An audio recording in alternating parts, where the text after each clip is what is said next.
we don't expect people to know the technology we use, but we expect them to be able to learn quick and be able to then become proficient with it.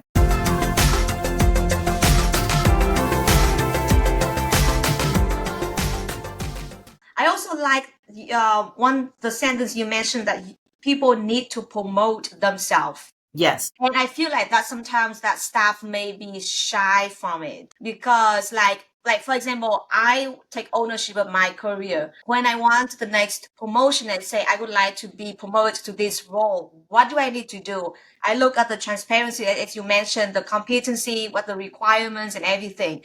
But when I communicate with staff, a lot of times it's like, oh, it comes when it comes. And so how can you motivate staff to take ownership their career, to feel more confident when they talk about the next role in your career? Yeah, I mean, we tell everybody. So we do training I never thought we'd have to do, but our newest students coming in probably the last few years, we go through communication training.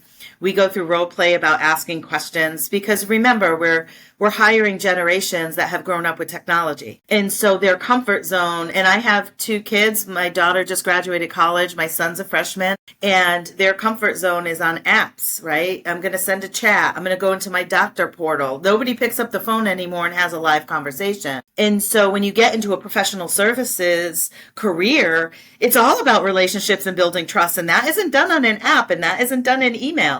That is being present in person or live. Zoom, is how we do a lot of things, or you're on the client site, or you have to have a phone call. Emails can get clunky. And so you need to be able to build that trust with clients. We're a trust business. And so we do a lot of training around that. We also have executive coaches that sit inside our firm, and there's a coach that sits over all the new staff that come in and that come into the firm. And so that coach is able to help them navigate what they need to do, how they could ask for something or have a difficult conversation. Maybe they're not loving what they do and they want to try something new. They can use the coach to help them navigate those conversations inside the firm. They need to give critical feedback to someone that's working for them. They are there to support them in how to phrase it, write it, they'll role play. So those support systems, I think, are helpful for students. I think we just have to acknowledge that we need to meet the human capital expectations and needs as to where they are. And it's just different than we were coming through. When we were coming up, there wasn't technology. So we had to be in person and have those conversations. And so we can't assume people will do what we do, right? Do what we did, right? Oh, well, I didn't have to do that. Well, okay, nobody cares. Like this is the support that they need today. So we need to give them that support. You mentioned about technologies. Oh my God, it's everywhere now. Yes. And so I'm just curious, with technology involvement right now in our professions, what are 3 main characteristics you're looking for a good candidate or good staff to be hired at your firm? Yeah, I mean, I think it's changing fast. For years, it's been advanced Excel usage. And believe it or not, we still hire from universities where students are not advanced Excel users. And to me, the university is asleep at the wheel if they're not preparing their students for that, because everything is data driven. And even if we're using like data mining software, you still ingest it into Excel. It reformats. Now we have a bot that does that reformats the cells, but then it's being ingested into another software to do all the data mining and risk assessment. So you kind of have to have a basic understanding of data manipulation, some data visualization, and have an intellectual curiosity and just an affinity for technology. Now, I think a lot of people that we hire today, the affinity for technology is very high because everyone's growing up with technology today. So almost better than my generation, right? But I think that is an expectation that you'll be able to sort of learn really quickly. We don't expect people to know the technology we use, but we expect them to be able to learn quick and be able to then become proficient with it. I see. I agree with you. With technologies, it's just like everything now. Yeah. It's very tough when you're not put yourself familiar with technologies. And if you understand one technology, it's very easy and fast to learn a new one. But you Yes. just need to get yourself familiar, have the curiosity mindset, and then have open mind as well to learn it. And that will be a very good key for you to succeed in this profession. You also mentioned that you have a boy, a daughter, and a son. So I'm just curious, as being a mom, how did you balance yourself when they were little, when you move up in your ladder in your career at AAFCPAS? Yeah, I mean, for me, and this is just my view. There is no balance, by the way. There is no balance, only integration. Every day is a different decision, and it takes a family discussion. And so, I had lots of discussions with my husband over the course of my career. And, even when my daughter was born, she happened to have a lot of fevers as a baby. You wake up, your kid has a fever, you have to make a decision that day, right? So he and I used to coordinate our calendars for the week, who had the most flexibility to stay home if something happened or whatever. And so we would have those sort of weekly calendar alignments. And then he ended up changing jobs to be an independent contractor. Or he had more flexibility. He in his role as a controller of a private company, and so he and I would have those discussions. There were times when I was doing too much and I had to scale back. And I came to work and I said, I can only do 2 evening things a week. I can't do 4, anymore because it's too much. But it takes sort of that open, honest, candid communication in your family unit, whatever that looks like. For me, it was my husband and I, and then really having the confidence to come to work and say, these are the boundaries I need to set, or whatever that is, and just making sure that you are honest with yourself. You need to understand how long things take and be realistic. You have to learn how to say no. You can't say yes to everything. For some of us, that's really hard because we want to do, and we want to please everybody and we want to get everything done, and it can take a toll. So we need to grant ourselves grace along our journey, and things change. Your integration and what you define as a healthy integration changes. It was very different when my kids were babies. It was different when they were older and in sports. And then now that they're in college. And so it changes over time. And so this is a constant conversation and a constant reflection of yourself, of your family unit. Are we giving each other what we need? Is this working? Is it not? Do we need to pivot? When I had the opportunity to sit in a managing partner seat, it was a whole separate conversation with my husband about this, because this is a big commitment, right? And so are we ready for this? And what does that look like? He ended up taking time off from his job for a couple of years and then went back part-time after that when I first took on this role. And so it's not one and done. It's a constant cadence of communication, accountability, self-reflection, and advocacy for yourself, quite frankly. Oh, your husband is so supportive. Yes, I mean, I couldn't do what I do or have gotten to where I have without his support. He's absolutely amazing. And he knew I had goals, to rise in this profession, and he was on board to support it. So I feel very blessed to have had that support. Yeah. Especially when you were an audit partner, I believe you probably had to travel a lot at that time, not now with like technologies and with the baby that was small at that moment. It's not easy for you, I believe. Right. And you know what gave me a really deep appreciation? When I had Alexander and I was on maternity leave, so it was our first, and then I was home for, I don't know, 2 or 3 months. I forget what it was. So I was home and he was going to work. And I was like, when's he coming home? I would text him and I'm like, are you coming home tonight? And the tables were turned. It was hysterical. But I was just like, oh my gosh, now I know how he feels. If I say, oh, I'll be home at 6 and I don't come home till 8, you have a deep appreciation for your partner and what that feels like. Yeah. Yeah. I can feel that already. Even I'm just expecting now. Yeah. And we already have to be like a very good team to do a lot of things to get ready for the baby. Yes. I'm not talking about when the baby comes out, it will be way more responsibilities, way more things that we need to discuss about, and we need to do teamwork. But it's a serious commitment and then serious like open communication with your Yeah. partner. It's a lot of work. That's for sure. For sure. That is amazing. Now talking about we already mentioned about your career moving up as a managing partner. So as your current role as a managing partner, you do not have any client work at the moment. You're mainly focusing on building the firm. Mm. What do you like the most in this position? And have you ever missed client work? Yeah. So listen, I love my clients. I still have relationships with the clients that I served for years and that are serviced by other people today. But where I get my most joy and that I've learned about myself, taking some time to self-reflect on my own journey, is helping other people be successful. And so I'm very creative. I think creativity is a power skill in leadership because it helps you connect the dots. And so I've been able to support my partners thinking about how to grow their practice areas, how to take their practice areas national, and that time I have with them on strategy discussions, because I meet with all of my leaders by pod or department, and I see them go off and they have successes and they come back and they're like, hey, guess what?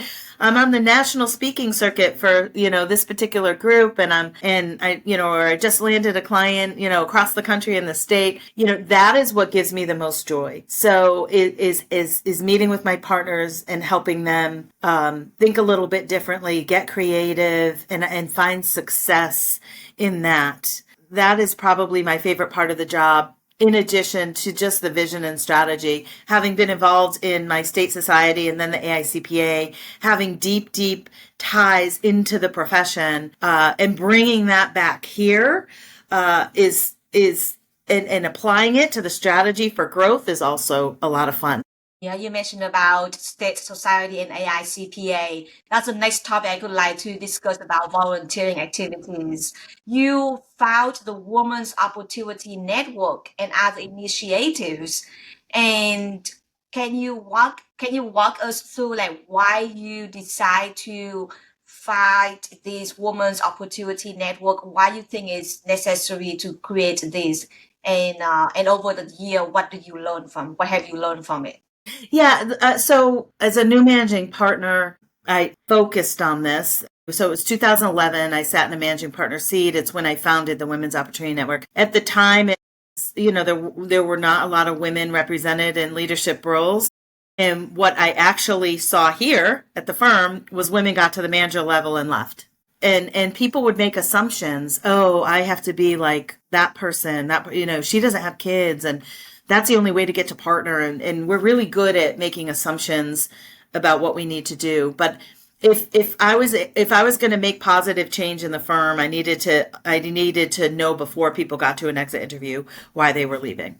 And so that there was one of the first AICPA Women's Global Leadership Summits, the Women's Global Leadership Summits I attended. And there's a business case to have diversity around the table. And at the time, it was really focused on women and how do we get women to stay in the profession. And so I decided that as a firm, we needed to do better. We needed to do better for women. There was a lot of bias in the system. Oh, she can't do that job because she's going to have a baby, and all of this stuff. Those were regular, like out loud conversations people would have back then, right? And so I created a board around the Women's Opportunity Network, a charter. I brought in, the top performers in the firm that were either seniors or managers, and gave them a leadership role in this. And, it transformed women leadership in our firm. And we don't have a women leadership issue here anymore. In fact, our leaders of that haven't been directly involved in it in a number of years, but they came to me and they said, the work that we're doing in our Women's Opportunity Network is sort of the same as what we're doing in our Inclusion and Belonging Council. And so if we feel duplicative, like we're bringing in keynote speakers on topics that are available, that are relevant to everybody, so are they. We don't feel like there's bias here. We don't feel like there's a women leadership issue. We feel it's time to sort of sunset the program and roll it into, sort of just go along with the inclusion and belonging. That's music to my ears. They were worried because I founded it. And I said, the whole purpose of doing these is so someday you don't need it, right? So you don't need the program anymore, right? If we had cultures of inclusion and belonging and it was just everybody, sort of treated everybody as another human without judgment, we wouldn't need an inclusion and belonging council, right? So isn't that the goal, is really to do that? We did keep one small program, which is the Women's Breakfast Series, which is sort of that safe space for women to just talk about things that, you know, it might be on their mind that's specific, but it's such a small piece of what we did in the whole thing. So yeah. That's amazing. And I know that because you are managing partner and then you involved in a lot of communications and also relationships that related to your volunteering activities at state societies and AICPAs. But I'm just wondering, besides of work related, what really inspired you to really involve in a lot of volunteering activities for state society and also at the national level at AICPA? Yeah, I mean, it wasn't, it wasn't one of my goals originally. It was a mentor I had here, one of the senior partners that came to me. Well, one of the senior partners that was a mentor to me here first asked me about community service. It was one of our firm's core values, and he asked me what I was doing. This is as I was trying to get to partner, right? I was like, oh, I'm not doing anything, right? So so I had to get involved in community service. So that was the first. I joined a board of a nonprofit called Strong Women, Strong Girls. It was about empowering young girls to see that they could be anything and do anything. And so I was a founding board member there, and that taught me how organizations run. It taught me how boards run. It taught me about the power of the network of different people in different professions that you meet when you sit on a board, and those relationships are very valuable to you, and you develop these strong friendships. And then I was encouraged as a new managing partner to get involved with the Mass Society of CPAs again, which I said, why? These are all my competitors. Why do I want to spend my time there? I'm trying to build a book of business, whatever. And so what I didn't realize, and I joined a managing partner committee. It's called the MAP committee, Management of an Accounting Practice. And what I learned in that group is the power of a peer network. I have friends that were in similar positions. You're challenged with the same things, and you can share with each other and still not feel like, you're competing. You're actually helping each other. So it's the power of a peer network. And I think a little bit of my boldness, my creativity, my ideas sort of got me noticed in the committee for the board of the Mass Society, and my commitment there got me to an officer role. An officer role in the state gets you a seat at council. And my involvement at AICPA Council got me noticed for the PCPS Executive Committee of AICPA, and I think my involvement there got me noticed for a board nomination. And my involvement in the board got me noticed for an officer position. So you don't know where you're going to end up. You don't know what's next on your journey, but every experience that you have, whether it's positive or negative, is preparing you for your next role. I hear you. Yeah, it sounds like you start from small, just like the nonprofit as a board of director, and then you go up and up and up, and now now you become the immediate past chair of AICPA. Yes, right. Yeah. That's amazing. As an immediate past chair of AICPA, I'm just curious, what was the most thing that you did when you were the chair of AICPA that you were so proud of? Yeah, I mean, I traveled, all over the country, and I'm still traveling today, either talking to state societies or talking to educators, talking to students. And, what I'm most passionate about is promoting the business model evolution, right? And so how do we create human-centric cultures? Because that's what I did here. I shifted us from a traditionally run firm to a people-first culture, or human-first culture, as I call it. And it really is about embracing diversity, embracing authenticity, allowing people to be their authentic selves, having flexibility. We're work from anywhere, so we don't have office mandates. We don't plan on having office mandates. I don't like one size fits all. I don't like mandates. We should be able to communicate with one another and still hold ourselves accountable to follow through and get things done and keep our commitments and all those things, regardless of where we are and where we sit, right? We don't have to do everything the same. And so I have been talking to organizations about how to create these cultures. And it's not just firms. Business and industry needs to focus on culture. They need to understand, what are their advancement opportunities for their people? What is the culture of their organization? So does government. Government is having a hard time hiring. They should be thinking about their cultures and how they're evolving their organizations. And so it really transcends, everything in the profession. And, that and talking about how to be on the leading edge of technology and innovation, which is a strategic imperative for us to be successful in today's environment. I mean, those are the two things that really, I focused on in my year and will continue to do so. Even though I'm not the current chair, I will always, forever be a champion of our profession and promote, we should be doing in order to be successful. Amazing. So you are known as a leader at your firm and also the leader in our profession. I'm just curious that there's something that most people don't really know about you. Oh gosh. What don't people know? Yeah, I mean, I'm trying to think. I mean, I talk about my mom. I'm her primary caregiver. She's completely disabled and she has Parkinson's. She's in a nursing home, so she's a mile from my house. So a lot of my life revolves around her care.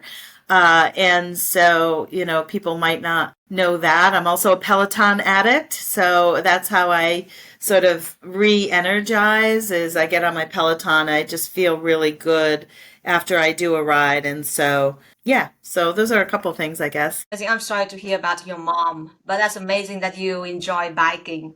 That's great. Great. We go through a lot of your journeys, and before we end this podcast, I'm just curious if you can share some tips and advice, the last tips and advice to our young professionals who want to grow in this profession. Yeah, I mean, I would say, grant yourself grace to take some risk. Find the work that gives you energy. So when you're doing something and your adrenaline is up and you're happy, take a moment to reflect, what is it that I'm doing that is giving me energy? Am I working in a team independently? Is it the client? Is it the industry? Is it the type of work? Try and just think about that and then do more of that. And that's when you're sort of plugged into the work that is right for you. I think that's really, really important. If you're going to move up, is you have to be passionate about the work that you're doing.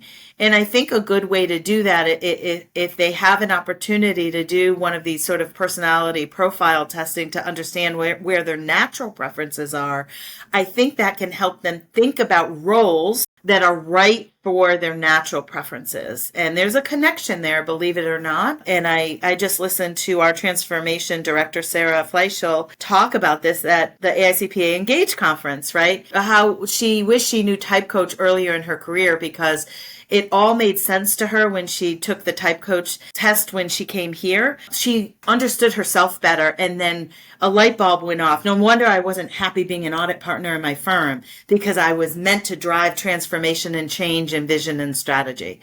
So I think that is really valuable. Awesome. Thank you so much, Carla, for the interview today. A lot of great stories, a lot of tips and advice that I hope young professionals, when they listen to this podcast, they're going to learn a lot. I hope so. And good luck to you, Mama, new Mama here. Yeah. I'm going to send you good vibes, good delivery vibes. Taking them all. Okay. Thank you so much, Carla. Grateful. Thank you.